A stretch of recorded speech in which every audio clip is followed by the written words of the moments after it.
Welcome back to the Context Coaching Podcast. We are on the road today, but it's not going to stop us from recording. We're here today with JJ Santa Cruz, who is the head basketball coach at Copper Mountain College, which is in Joshua Tree, California, which is very warm this time of year. And so, Coach, thanks for being here with us. Much appreciated. Thank you so much for having me. Really enjoy the show. It's been great. Let's dive in. Go ahead and take us through your background. How did you end up at Copper Mountain College? But let's go all the way back to the beginning of how you got into athletics, got into coaching to begin with. How'd you land your first job, subsequent jobs, and ultimately take us through the journey to where you are now? I took a very unorthodox path to my career. I knew I always wanted to coach when I was in high school. I actually started coaching youth basketball, things like that. And when I got into college and started playing, I told my dad I wanted to go into coaching. And my father was very much anti. You don't want to make money. You don't want to do this. You don't do that. So he was a very big influence on me. Being in the military, we traveled all over the world. And so I just knew basketball was what I loved. And so I tried to appease him for a bit. And I saw I was miserable. And my wife finally told me, hey, you got to get into coaching. And I remember walking into Palomar College down in San Marcos, California. And I went into the head coach and I was like, I want to coach. I just want to learn. So do you mind if I just sit and watch practice? And Virgil Watson, who's a great friend of mine and my mentor now, he said, sure, just go ahead and sit over there. And that was it. After practice, he said, come and talk to me in my office. He's, I like you. I don't know why, but someone tells me I think you'll be good on our staff. He did a quick little interview. There we go. And he says, the volunteer position. And the volunteer position was the most best thing in the world for me. I ran to my wife. Hey, I'm re-coaching college basketball. She's great. How much does it pay? And I'm like, nothing. Yes, but I got a job. I'm good. From there, worked from assistant up to associate head coach. And Virgil left and decided I wanted to go coach at the high school level. And went to high school in Wildomar, California, Cornerstone Christian. And from there, just stayed there for a few years and went to another high school in Temecula for 8, 10 years. And I went to, my wife and son were moving up north for some work and for school. And we were going to do the weekend thing. Drove up to Sonoma State and talked to Pat Fiscaldo, who was there. He actually recruited one of our guys when we were at Palomar, so I knew Pat. And he's, hey, I could use a man like you on my staff, but I have nothing to pay you. And I was an AD and been doing well. And I was like, you know what? I think I'm going to take it. My dad again was like, you're nuts. And I was like, you only get one life. You got to take a dream. And gave up my career and went to be a volunteer. And then years later, I was the interim head and then worked with Rich Shaywitz as associate head and then came here. And this has been a true blessing at Joshua Tree. So the head coaching position took a while to get, but I wouldn't change anything for the world because I love what I'm doing. Love that. Thanks for that quick background. I just want to go into this right off the bat, and then we'll circle back to your career journey. But you're obviously aware that Sonoma State eliminated their athletic department a couple months ago. And the impact that ultimately has on the university, but also the alumni base, the former coaches. Can you talk a little bit about how that news landed with you and how that helps frame your approach now, knowing that the rug can be ripped out from under you at any point? Like, how has that impacted the way in which you approach your current job? Yeah, I remember exactly where I was. It's sitting in this office right here when the news came across. There had been rumblings about downsizing and maybe taking us to Division III while I was there. But there was never ever mention of anything of the elimination of athletics. And hearing that hit me in the heart tough. I was there for 5 years, and the community and the student athletes and the relationships we had developed, it was crazy to figure out that a person decided to take away the careers and dreams of so many people with one decision. I don't think the decision was made with any true thought. It was just done just to do because of a bottom line in sense, but the impact of what was on those families and workers and coaches and staff was never thought. What it is now is that To me, it definitely changes how I look at things. There's positions that have come open that I said, okay, maybe I want to do this, maybe I want to do that. But I want to look now where the how solid is that and how solid is where I am now. Coaching is a transitional business. You move from here to there, from here to there. But in this current climate, is it worth taking that risk at times now? I think it's the chance I was taking back when I did to go for somewhere for volunteer just to know that it's going to pay out. I don't know if that's there right now for me. There's other ones who I know younger guys will have to make those choices. You got to take that shot. It's just tough, especially if a younger guy has a family or a young head coach who's I want to take that step up. You don't really know those back numbers. And what we learn now is administration is not going to tell anyone. They're just going to do what they do. Yeah, and I think one of the things that makes the level you're at, the level that you were at, right? The non-Division One NCAA jobs become even more complex, right? Because to your point, you're no longer just looking at the state of the basketball program. You got to see, can I see the bottom line at the university? Is Correct. this even going to exist anymore? Where hell, 3 years ago, none of us would have ever thought that any of that was going away. Maybe 5 years. But it's just fascinating. And I appreciate your insight on that. And it leads me to my next piece. You mentioned, and I said it was too much of a mouthful, but you're also the dean of kinesiology, or you can say it here. But how does that now factor in, right? Where when you were at Sonoma State, maybe you taught a class or two, right? When you were at Palomar, you're just coaching, but now you're running a department, right? And you're the coach, right? How do you marry those without letting either of them take a back seat, so to speak? That's been the biggest transition. When I came here, they gave me the head coaching position, and then they said, okay, you're going to be the director of athletics. I'm like, okay, I can. I did that kind of like in the high school level. I said, I can think I could do this. And it was there now taking on this, the dean in the kinesiology realm has been a whole new world, which has been the hard part for me in learning the balance of the two, because I am now learning like the curriculum and mapping and trying to figure out what we're doing and what courses we need to add and how we're doing to develop this program. And still I have a young man knocking on my door saying, Coach, my girlfriend broke up with me. What do I do? Or things like that. And so the hard part was in the beginning of learning time management with the two, but I've also have great resources here at Copper Mountain who have helped me along the way. My VP, Mike Reese, has been absolutely awesome and helped guide me along the way. The other deans here have said, hey, we understand it's new to you. If you have questions, please help us. And then my assistants here have been absolutely awesome. So my assistants have helped run the workouts, still help with the recruiting, things like that. It's caused me to actually delegate more, which I didn't realize I did not do as much until I got in this position. Now I'm like, okay, I need you to do this. I need you to do this. Even my other coaches, when it comes to things that I need from them, that I'll take care of it. I'll take care of it. I need you now to do this. And so it's allowed me to understand that I can let things off my plate to other people to help and to let them do their jobs and let them grow in what they want to do. And this way I can now do what I need to do and learn this new position.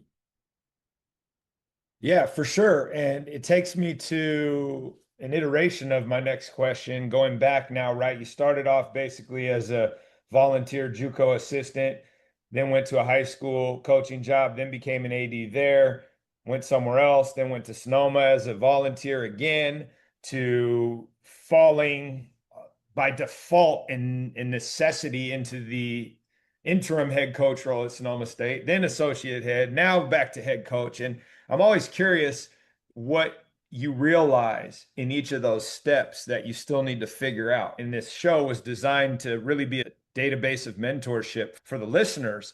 And we all think we're prepared. We've done our time and we're not, but we got to figure it out. So, to the extent that you can remember it, each one of those jumps, let's call it, what did you Yeah. realize? I'll figure it out, but I have no idea what I'm doing right now.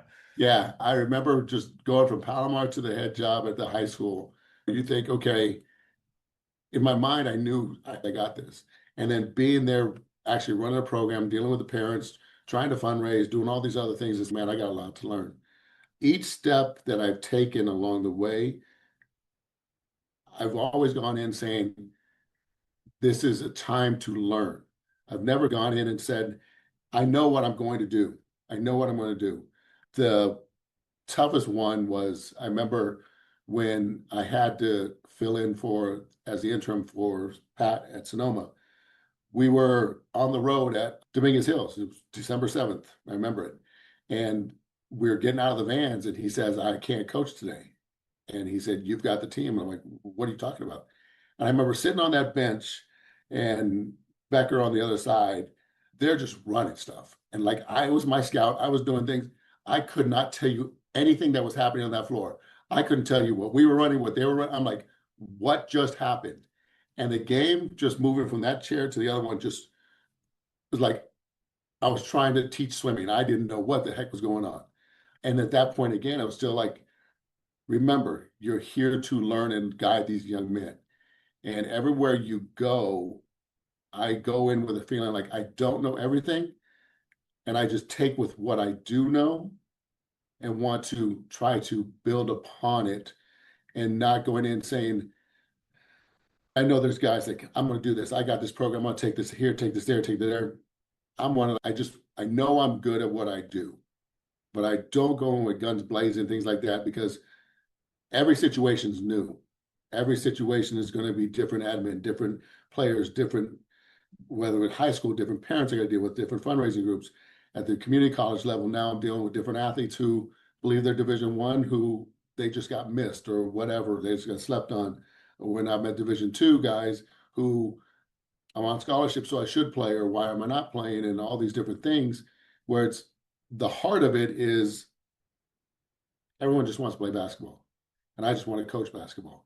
And if I can keep it as simple as that, then it eases my mind, and I can break it down into little pieces.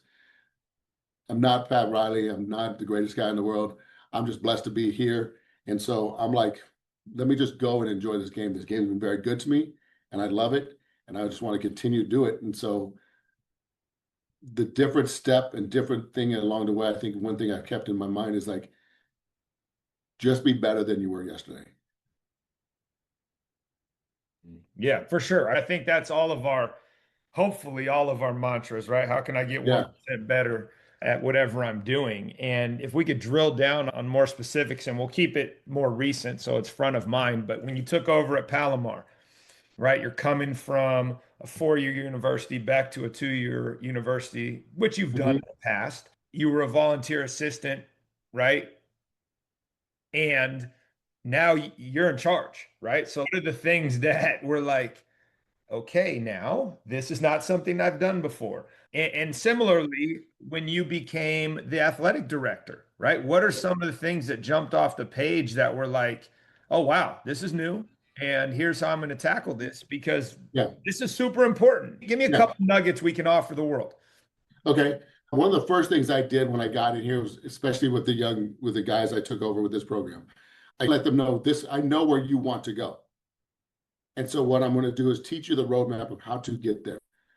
And that's how I did. I didn't come in here saying it's not about the wins, it's not about the losses and things like that. It's about what it is to be a professional to get to that next level. Because some of these student athletes will come from, they've never been told no, they've never been this. I'm trying to tell them, hey, this is what it takes to get there. And this is how it needs to be to get there. And that's the hardest thing in the world to tell a young man who thinks they have it all laid out and say, this is how it works up at this level.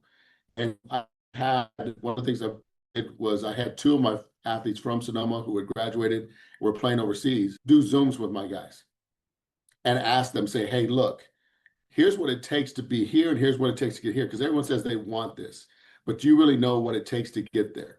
They think it's just them getting shots up and things like that. They don't understand how important the academics is, how important the work ethic is, how important it is to be sitting on the bench to do things like that.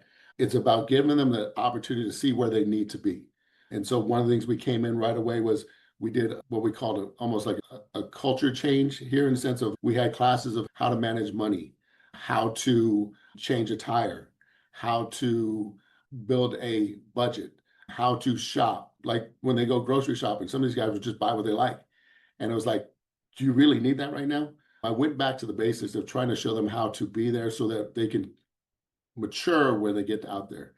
Taking over the department as athletic director was huge because the two coaches I had at the time were very inexperienced or very just accepting. Like they loved being a coach, and they recruiting was not on their radar. Wins were not on their radar. Let's just, hey, what happens? And that's just not who I am. And so with them, we had again teaching about how to recruit, how to manage your team rules. None of that was here. I had my volleyball coach at the time said, I've never recruited in my life. My athletic director got all my athletes. I'm like, there's no way. And they're like, and I've never built a schedule. So you go do it all. And I'm like, that's not my job. This is your program. And so teaching, I started becoming teaching the coaches and teaching them of how I learned along the way to do these things. And those coaches and I said, we tried it out, didn't work, had to let some people go. And we brought in two new coaches who understood my culture, understood what I want to do, and are thriving here. And that's the thing. It's just when you have the culture of this is what you want to be, for us, it's one of student first, success on the floor, success as a person, then they're going to be okay. In your career as an AD, both here and before, what wisdom can you share in regards to helping to walk alongside your coaches without being overly imposing and threading the needle of, look, there's more efficient ways to do things than you're currently doing them. You don't have to be me, but this is an area of growth. Like, how have you landed on messaging that allows you to deliver that? One, I try to sit down with them and figure out their game plan of how they are attacking their program. And I try to give them some tidbits of information. And one of the best things I could let them do, though, is let them fail in the way that they've done. And then when they come back to me, because we always have like weekly meetings. And so I wanted to let them fail and understand we walk it as why did you fail? Okay, here's some tidbits of what I'd like to do. Because what I just say is an athletic director is just a coach of coaches. That's it. And so all we just try to do is guide our coaches to the right way to do. I remember there was a coach when I had back in high school who, baseball guy who was just driven, just with the wins. And he had a parent that was just wanted just their kid just to see something, just to be on the field once. And we were okay. We weren't great. And so finally I got to the point where this parent is causing you and me a ton of headaches. What is it going to do to you by giving in, just letting the athlete see the field for an inning or two? I can't do it. I can't do it. It's not my program. I got him to do it. And all of a sudden, the parent was just like elated. The kid was great. The administration was all of a sudden, thank you. And I said, look, and he came to me and said, I didn't realize how just throwing a little bone for, and it was an insignificant game. And he let him get in. It was like that little bit just made his life that much easier. I'm like, sometimes our stubbornness can get in the way of making our lives a little bit easier than what we need to. And I just try to help them just guide along the way. Just I try to walk with them as much as, like you said, as possible to give an exact like bit of knowledge. I don't know, because it's like each one is different. I have a women's coach here now who he's gung ho, like he is all at it, like he's all over this place. I'm like, man, and people are like, he's like energy, and sometimes they see it as in your face. I'm like, no, but I have to tell him, let me sometimes be the face, because then they'll be like, oh, okay, it's coming from here. Okay, fine. And then all of a sudden it's opened his door. It's just trying to make it easier for them as much as possible. Yeah, for sure. And I think that's the struggle as the athletic director, right? It's our lens is very different. And most of our coaches, like you said, I just want to coach basketball. Yeah. They're just in their tunnel and that's Yes, what they care about. And they ask things that you and I think are crazy, but if we switch shoes with them, it makes sense. it does. Yeah. Or they ignore something because it's not front of mind. Like my tennis coach, God bless her, is the most lovely human on the face of the planet. And we have camps going on. And I've said over the years, you cannot let somebody participate until they're registered. And promise me you're not going to, no problem. And so my assistant basketball coach comes to me on Tuesday of this week and he's like, hey, help me register for this tennis camp. I'm like, yeah, no problem. I said, did the girls go yesterday? Yes. And they weren't registered. Correct. God help me. I And know, I'm, yeah. I'm And texting her and I'm like, Coach, listen, I appreciate you. You do a ton. I love you. You cannot let people participate when they're not registered. Our exposure is ridiculous. And it's just, you're not even thinking about that. And I can appreciate that. But it's also just, man, how can I exactly. get you to do this one thing? Just take a beat. And And that's the thing, like with my women's coach, like he is just trying to get his athletes in the school and get them registered and get their financial aid and all that stuff done. And I appreciate that. I really do. But when you're at the financial aid office every day and you're knocking on a counselor's door every day, like you, we just got to tone it down just a bit. And he's got it. He's wonderful. And like I said, I won the lottery when I hired this coach. But he now understands. He's okay. I'll let you do some of the stuff. I'm like, great. And I walk in there, and then it's just a different face. It's just a different light. And so it's okay. I appreciate you. It's the goodness of your heart and the goodness of your program that you're trying to do this. And yes, you're only recruiting athletes that can win. I get it. But we still have to figure out a way where we can work within the community because I need that financial aid lady. I need the counselors. I need them here. absolutely. I want to go back to this. When you said, look, I just want to coach basketball, and now you've taken on the AD role, you've taken on the dean role. And Rich and I used to joke, if you go back through the episodes, about how if you just want to coach basketball, you should stay an assistant. Because once you become the head coach, Yes, about yes. 15% of what you do is coaching Yeah. basketball. And now you add the AD hat and the dean hat. So now you're looking at 5% of what you do is coaching basketball. How do you reconcile that and advise, teach, learn yourself, your assistants? Listen, here's the reality: as you add responsibility to your plate, you actually get to do less of what you want to do. Talk through that experience and how you've navigated and balanced that. That's been, especially here, that's been the tough one because I find myself sleeping less because my AD and Dean things go pretty much take me through the day. And my break, so to quote unquote, is the hour I get before practice that I can practice plan with my staff, and then we go on the floor. It's myself having to give me the time in the evening to take off all those other hats and be the coach because I found out, and this was early this year, that I was cheating my program and cheating me because I was wanting to do so well in this dean thing because it was brand new and I didn't want to fail and I was learning all this stuff. But I found out that I was not being true to me. And so one of the things I did was at home, I give myself a couple hours of film for me, time for me, just looking at these things, texting with my coaches, texting with my athletes. The other thing I started doing was meeting with my athletes more regularly to sit and take time just so they know that I'm still here. Because when I took on the dean job, they saw me now disappear a little bit, where the access is not as to me was as easy. So we will go to lunch, we'll go get a drink, we'll go do something where they just come in here and talk about what's going on. We've had these things where I've had to carve out time for myself and the boys to make sure that I do what I do. And yeah, like I said, it's caused some lost sleep, but I actually say I'm sleeping a lot better because I feel more calm about what I'm doing. And that's the thing, is just being able to create a time management program where I'm able to do my AD things, do my dean stuff, and then give, because again, I'm a coach at heart. I'll always be a coach first, and give that to myself and my program because that's what I want to do. And so it's just more carving that time out in the evening to do what I need.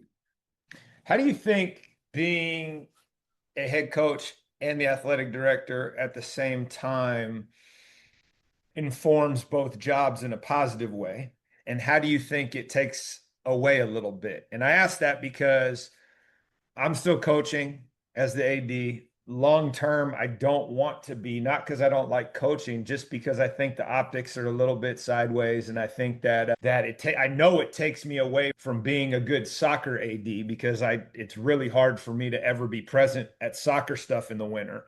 But I'm curious your thoughts on that, how it benefits and takes away, because I know it benefits me as well, because I know what's going on in the landscape of athletics, not just this tunnel of basketball. It allows me to see other teams. It allows me to steal. It allows me to benefit my kids by being at so many different things. But I'm curious your take on that.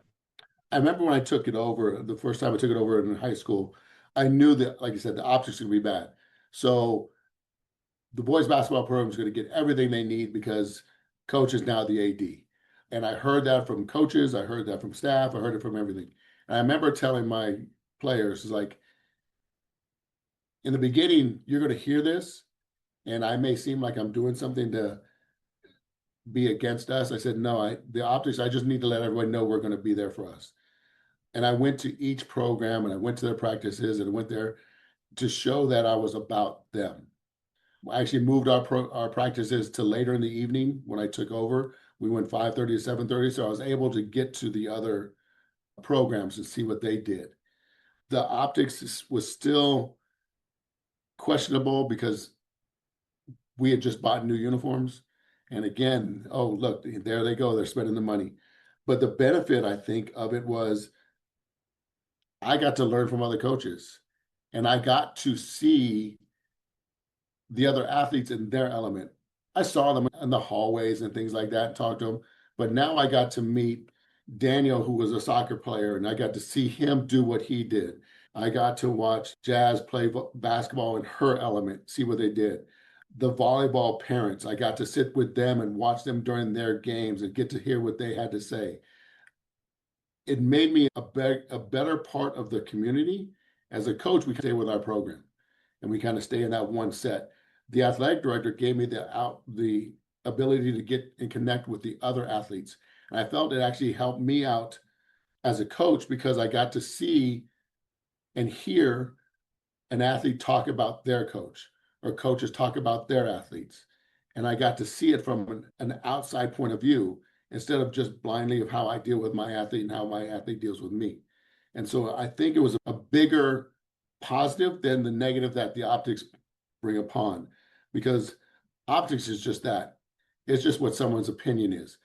But if I'm truly open and doing what I did and look out for the betterment of the school at that time at Temecula Prep, I think we were able to grow that program from 7 sports to 12 sports. We added football, we added track. We did these things because I was able to get to hear more as the athletic director and be able to do it. And still, my guys, I made sure they were involved with the different sports because we wanted to do things together as a team. Since I knew I was busy here, we went and did things at a soccer game. We went and did things at a football game. We went and did things at a volleyball game as a team as a whole so we could be there because I had to be there. And so it made us more involved. And actually, I think it created a better school spirit as it went. And being able to be involved in more student athletes' lives was a bigger positive than what it was anything else. Yeah, I would agree with that. I think you're right. And I like the way you frame that. The optics are what they are, but it's just somebody's opinion. If we are behind the scenes, almost like overdoing it to make sure that there's equity, where our program doesn't suffer per se, but Correct. we're super aware of what it looks like just because we know there's going to be shrapnel. I think there's a way to do that in an authentic way that makes sense. Yeah. So at Sonoma State, I know that department's super close. I've talked to multiple coaches from that department. Rich introduced me to Amiria. She had a great episode. And I know as the AD, I get to see more than the average coach. But what I'm curious about is offering up ways to share things, big word there, that can improve your program. And what I usually ask is what's the best thing you do that causes the greatest ripple effect on the culture you're trying to create? But I'm super curious, given your background and where you've been, what you've been able to either develop on your own or take and institute on your own that has followed you from place to place, or you're picking up now being the AD. And I think sharing those nuggets really allows people to influence culture in the way that we know it's successful. So can you share a couple of those things that you've either done yourself or picked up over the years? You stole from Rich, from Pat, from whomever, or hell, somebody ideally that's not even a basketball coach. My actually picked up something along from my brother. My brother, he was the head football coach at APU for 17 years, and now he's now coaching at J. Sarah Catholic. One of the things was he has his slogans every year, which he gets the young men to buy into. For us, it gave me to look deep in myself of what I wanted us to do. And for us, it's a slogan of a culture thing called "We Will." And the reason we say "We Will" is because in everything that we do in life, we want to do it to the best of our ability. And I've always used analogies to compare things. And so to be the best engine, if you're the spark plug, you've got to fire. Someone's got to be the timing belt. Someone, if there's a carburetor, and someone's got to be the carburetor. But everybody wants to be the key. And they don't understand the impact of how things don't work. And one of the things I've learned along the way was to put these young men in situations of team building activities, whereas they learn to work with each other. One of the best ones I've learned was actually with Rich. It was a crazy little game of what he called ball tag. And it's just passing the basketball around the floor and trying to tag them. And what taught the guys was the communication piece, to move the ball, to work on who you're going to isolate, to work on who you're going to get at. Because if you're just throwing the ball around, just chasing a bunch of guys around the floor, you're not going to do anything. And so it's something that I've implemented here as well, because we will communicate to be what we need to be. We will work together to get to the outcome. That's one of the ones that I've done. But the biggest culture thing for me, honestly, where I've ever gone is having an open slate with the guys, especially coming to a community college. I talk to them, I know where they come from. Someone come from bad background, someone come from bad academics, whatever it is. I've let them know they come in here with a clean slate. They could be telling me they're sons of a rich guy and they're just coming here to do their drill. I don't care. I have a young man now who means the world to me, who came in here being passed around from couch to couch because of his athletic ability. And I told him, I said, I don't care about that. I know that's your background. I know that's who you are. But right now, to me, you're one of my athletes and you're one of my players. And all that's gone. Too many times these young athletes carry these bricks in their backpacks and add more and add more. The biggest thing for me is to let them take those backpacks off and be who they want to be. And that's only done through individual meetings that I do. And I've done that everywhere I've been, even in the high school level. Like, they have bad relationships with their dad, bad relationship with their mom, whatever. They feel like this or whatever. I'm very player centered first. And so my guys truly know that I have their best interests at heart, even when they come in here and they're frustrated with me. We can talk about it and be done with it, because it's the relationship of, first off, of talking about what they want, where they want to be, where they want to go, and how we can get there. I've always said this: I'll never score a point. I'm never going to get a rebound. My time is gone. Everybody wants the banners, and coaches will go and see the banners I put, see the banners I put. I have banners up, but I've never scored. I could be the greatest coach in the world if my guys say the other way. No, we're not going to win. I don't have any super nuggets or anything like that. For me, I'm just a people person. And I just go and I want to invest in the athlete themselves, because my time's gone. I'm not going to be an athlete anymore. The only thing I do is I go lift and I try to make myself feel good, and that's it. I coach because I love the game and I want them to succeed. But I'm a coach at Copper Mountain College in Joshua Tree, California. I'm not going to be getting up there in age. Duke's not coming calling. Carolina's not calling. I, I'm I'm blessed with where I want to be. And so I just want to work with these young men and let them know that they're going to have a coach here that believes in them. And that's the only thing I've ever done. I coach with my heart. And that's probably the biggest thing I have with my culture, is that everyone here knows that you have to have a heart to be a part of a program. for sure. And clearly you're not allergic to the weight room. Um, the thing that whole piece brings front of mind, especially the story about your athlete that, is carrying stuff in his backpack from his past. So Coach Katz is one of my mentors, and I spent a ton of time with him when I was back in Sacramento. And I asked him one day about why he so enjoyed being a junior college coach before obviously he went to Sac State. And one of the things he said, and this isn't perfect, but what I took away from it was you essentially have a captive audience at that level, even though you only have them for 2 years. They're there for a reason. They don't have a ton of other options. And so you basically can get them to buy in sometimes easier than the high school coach or the Yeah. 4-year coach. I'm curious how that has shifted with the portal dynamic where the D3s and the D2s have basically become mining grounds for these Division I programs. What has that done to the junior college landscape where you're probably now getting more high school athletes that were qualifiers. They were good students. They're not necessarily stuck there from an academic perspective. And forgive me if that offends somebody out there. I don't have the right words, but I'm trying to capture the essence of that. Can you speak a little bit how that shift has happened and what your takeaway is on what I shared from Coach Katz? No, I completely agree with that because back at Palomar, we were looking for the guys who not qualified or they can't make it into college because of their grades. Here now, most of my guys have over a 3.0. They were qualifiers. The portal has affected them. I remember when at Sonoma State, when the portal started coming in, we're like, we're not going to be taking high school kids. We're going to be looking at the older kids. And so for me, the landscape has changed. The athlete that I used to recruit back in the day is different now. I'm now getting someone who is quote unquote a little more solid academically. They've had a good athletic career. They may have been recruited a little bit from a Division II or Division III, but those schools didn't pull the trigger on them. They feel like the one thing I think the biggest thing here now is they feel slighted because of the portal. The portal was supposed to help student athletes. The high school athletes feel slighted. And so now they come in with a bigger chip on their shoulder of what I think they have to do to prove it.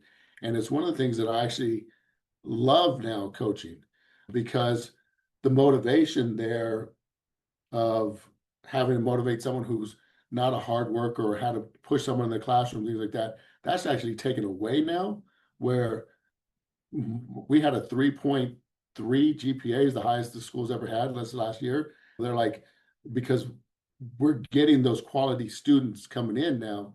And now our athletes that we're getting, they're coming in with a little more driven now. Whereas before they're like, oh, I could go anywhere. I could do this. I can do that, whether because of but they couldn't because of their academics or they couldn't because they were non-qualified, whatever.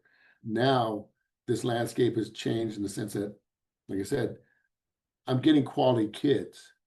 And the talent level, I think, is actually going up as well because the basketball IQ that I'm recruiting is a lot higher than what I previously did when I was at Palomar. And so I think, like, for me, I look at the higher levels, they become JUCOs. They got guys for 1 year, 1 year, 1 year, and things changing. I know I'm going to get my guys for 2. I got my guys for 2. And so we actually have a chance to develop culture and a program, I think, better than the 4 years. It's so wild because the opposite case was true when I was going through and when Rich was going through and when we were in the early days of the NCAC folding into the CC2A, Yeah. right? Now, like what you just said, I've never even thought about it that way, but you're right. Like you will have more sustainability and consistency than most of the higher level Division Is where people are on 1-year contracts and they're pros. Yeah. And it's okay, this ain't working, I'm out. And it's Yeah. a totally different model. Totally different model. I remember talking to Rich earlier, like when I told him we was like a JUCO coach, and we had another assistant who was a JUCO coach, and he was like, "Man, I don't know how you guys can do it. That's coaching chaos." And I was like, "Yeah, it is, but it's okay." Now I'm like, "You're in more chaos than I am." Division Is every year. Okay, let's go. We're just adding pieces. We're just adding pieces and Kids are like, okay, gotta go. And it's not even because the program was bad or the culture was bad or whatever. It's just I played well. I want to go get more NIL. I want to go get this. I want to go take it to the next level. And it's not even because of me and coach don't see eye to eye. No, You it's know, become way more transactional than oh, it's all transactional. ever was. Whereas here, this is pure. Yeah. This is absolutely pure. I recruited you because I think you're a good athlete and I want you to be successful here and help my program. Coach, you recruited me because you believe in me. This is it. Let's go. There is none of that. It is just back to what basketball was back in the day. I'm recruiting you because I believe I can help you and you can help me. How, This is, I'm just thinking out loud here while you're talking, and I'm also trying to capture the essence of where you are, which I would imagine, like if you were recruiting me, I'm like, dude, I'm not going to the desert. Appreciate you, coach. Like, I love you, but I'm not going. And once you get them, right? Part of the allure is like, look, we're not going to have any distractions. yeah, You got one thing to do out here compared to, say, Palomar, right? yeah. Oh, Or yeah. even Roanoke Park, where it's a college town. Yeah. Like, how does that both serve as a hurdle, let's say, but also a benefit when you put the whole package together? It's a definite hurdle. It's not even a hurdle, it's a wall. Okay. It is there. It is there because Joshua Tree, as beautiful as it is, as quiet as it is, the student life outside of the school is nil. It is nil. And the guys know it.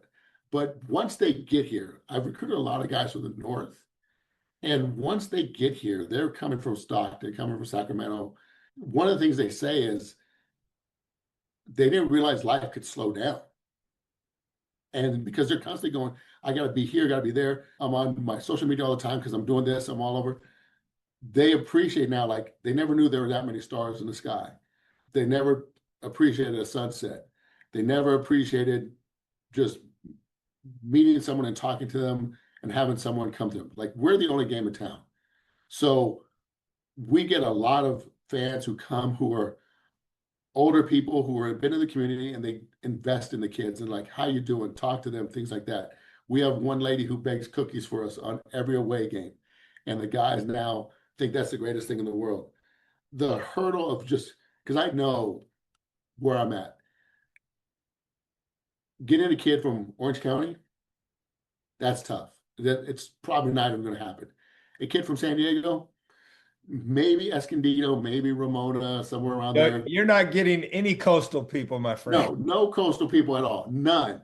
And that's the biggest thing. And so learning your target audience, usually inner city kids, because mom wants them away. It's peaceful over here. We do have a diverse community here because of the military base by. They didn't understand the diversity that's here. We do get 5 million visitors a year from all over the world. So they hear every culture that's around. We do get some kids from Phoenix and Vegas because we're not far. And the heat to them is, hey, it's no big deal. We're used to that. Yeah, Uh, and you get snow in the winter, so they get to yeah, get a spin the little bit of snow. And that. so get a little bit of that. But yeah, we know the hurdles we do. And so now we have to be very specific of who we target. Because like I said, I know we're not getting an Orange County kid. As much as they may love me, but it's exactly like you just said, coach, love you, but no, I just can't do it because there's not there. But again, we try to show them the benefits of we're 40 minutes from Palm Springs, we're 2 hours from LA, we're an hour from Big Bear, we're 2.5 hours from Vegas. We're close to things, but you're still able to get away. The hardest part for me as being an athletic director is recruiting women here. Because women here, a parent drives up and sees what's around here, and they're like, I'm not leaving my daughter here. But and Joshua Tree is a big IG spot. There's a ton of ladies that come out, take their IGs, but they go home. They're not staying out here. And so that's the hardest part because we have a good apartment complex that's very safe and all this stuff. But the parents here, the hardest part is for women because a San Diego girl, LA girl, it's hard because the parents drive up and they're like, there is nothing here for my daughter. And that's the biggest hurdle for us. As a parent, I get it. I have a daughter. I'd have a hard time. I even asked my VP, Yeah. would you let your daughter come here from Sacramento to play And she looked, all right, there we go. There is your pushback is, yeah, there's sport X, whatever it is, and their school. They're here to be a Yep, student and an athlete. If they want the distractions, this isn't for you. But if they want to lock in correct. and be great, there's nothing keeping them from achieving whatever it is they want to because they have access. And that's the thing. We show them there's things to do because we understand you can't be in basketball, you can't be in school 24/7. We understand that. But there is a lot of nature out here. There's a lot of some have taken up like thrifting and all that stuff. There's a ton of these little shops and stuff. And going into national park and going to the hikes and doing that stuff, we try to incorporate that as much as possible to let them see beyond what they only know. We're trying to expand what they see. And there's actually an athlete who was here prior to my time who now comes back here and his family's here. He's like, I came here. He came from Alabama, I think it was. He's like, I just became home because he can let everything just settle down. His mind goes away. He's playing professionally in France now, but he's like, come back here. I'm like, I get it. And some of the guys now, they're like, I will come back because of what it's done for my mental health here. No doubt. I'm like I told you, I'm in Louisiana right now, and we're in Thibodaux, which is where Nicholls State is. But driving Mhm. between New Orleans and here, and when we drove into Mississippi, and we're on the Gulf Coast and these little small towns, and I'm telling my son who's 15, it's I could live here when I retire. There's Yeah. not a lot to do, and but like the pace of life would be wonderful. You sit on the porch, you watch the day go by, but Yeah. like, there's Yeah. you just forget about what you mentioned is that you get unplugged a little bit, and that's a beautiful thing, especially these days. Yeah. These guys they have learned now to appreciate some of the smaller things than they used to because they were just constantly going. And coming here forces them to slow down, forces them to concentrate on themselves. Whereas I was trying to live for the girlfriend, live for my best friends, live for this, whatever. Here, everything slows down and it's just me and my teammates, and that's it. And so we have to survive and we have to and they have found that the appreciation, like I said, of little things is all of a sudden they didn't know was missing. For sure. All right, I got two more questions. First one, I'm curious what your take is on the force feeding of sports specialization into the minds of our youth and where you fall on that spectrum. As you've heard on the show over the years, is I'm a super anti-youth sports industrial complex, but I'm curious now as a guy that started as a coach, became an athletic administrator, went back into coaching at the college level, where at that point you are specialized, but I deal with 14 to 18 year olds who are constantly trying to tell me, Coach, I can't continue to play football because I got to focus on baseball. And I'm like, actually, you don't. But I'm Yeah, curious what your take is. I don't. I'm so curious here because the way I look at it now, it's all money driven. Period.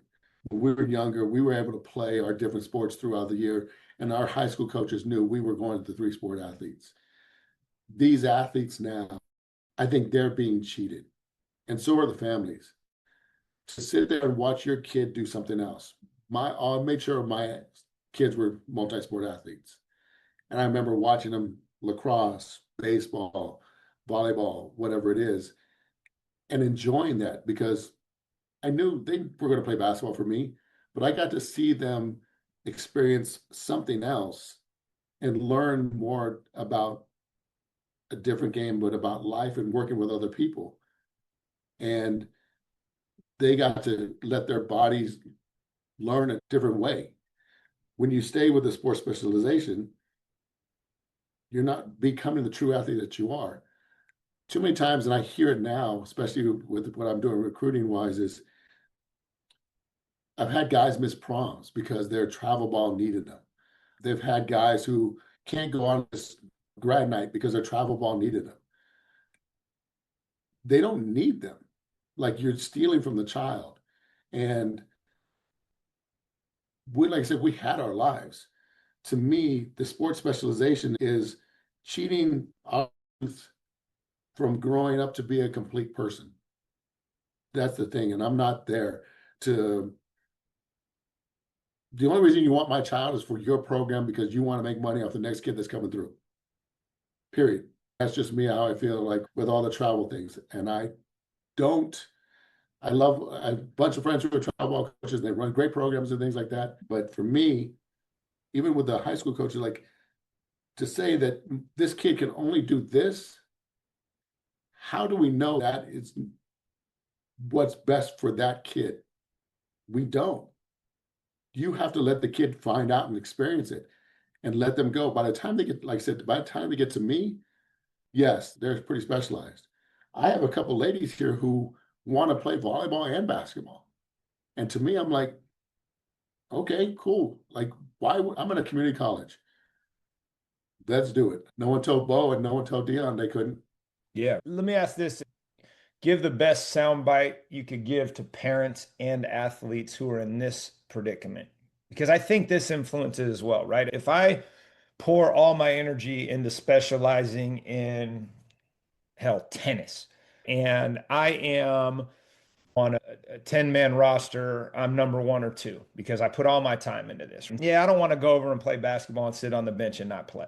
Because I think there is a piece of that as well, right? Where it's because I know this is my number one, my number two, and number three, which is the number one for other people, I'm now relegated, unless I'm an alien, to a role player Yep. situation at best. And I think there's a ton of value in that. There it is. I make my children play three sports, non-negotiable. And part of it is so that they understand how to embrace different roles because that's how life is. So what's your pitch to people in that predicament that are like, yeah, but I just don't get the same shine. They're never going to say that, but that's what it boils down to at times.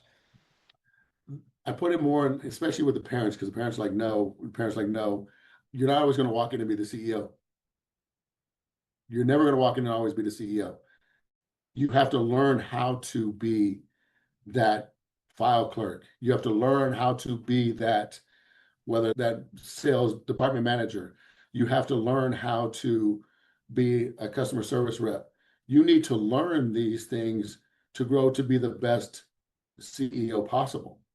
Sure, your child is number one at tennis, but what happens when they're not number one at tennis? Because the higher they go, the chances are that they're going to run into someone that is going to be better than them. I want them to understand how to work from that spot of maybe being 10th on the basketball team and understanding what that role takes. It doesn't mean just sitting there handing out waters. It means I'm in practice all to get myself better, to get the program better, to get the team better. And so for me, that's the thing. We don't look at it, we just look at it in the sports aspect. But most of our students are not going to continue to play professionally. And I just put it into the business aspect of it. They need to learn how to work within business at these different levels and different roles.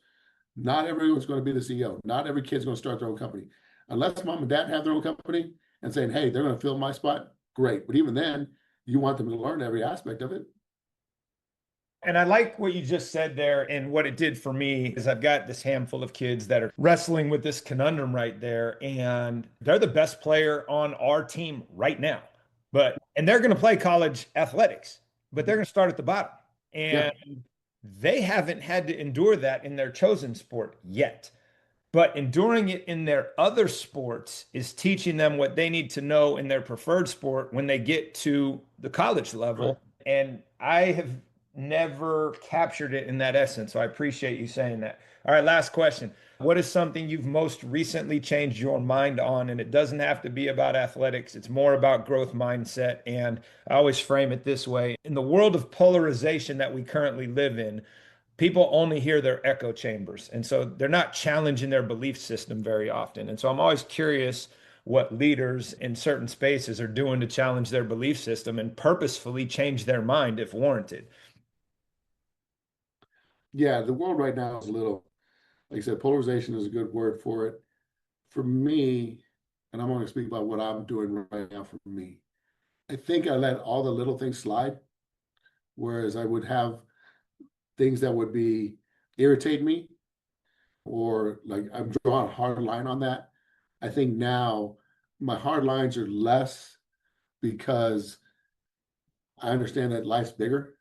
I'm old. I still use Facebook and things like that. I see people that I grew up with who are saying one thing, another person saying another thing, and I hear this all, and I'm like, I remember you when you were this little kid who was doing this or this kid doing that. And so now I'm like, I just life's too short. Life's too short, and I appreciate everything every day. I try not to get into the polarization of things. I'm not going to try to convince you to believe one way or the other.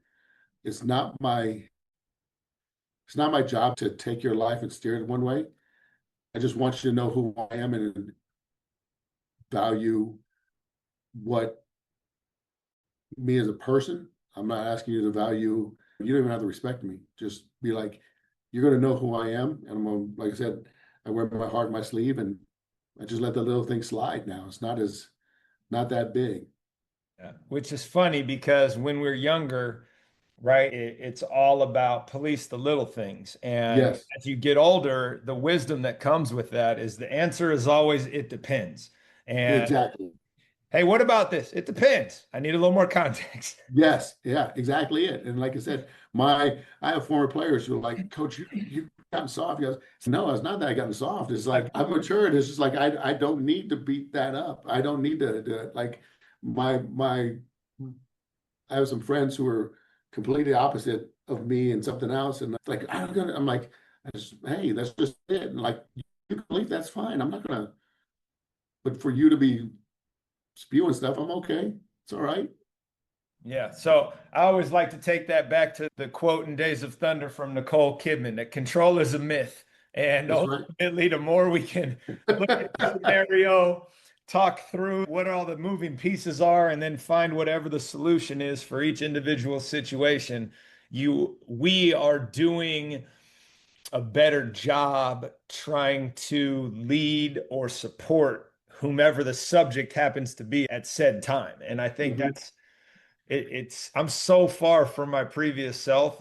Yeah. And not even by choice, just like I've seen more, I've It, had more experiences. I understand yeah, that there are reasons for everything, not excuses.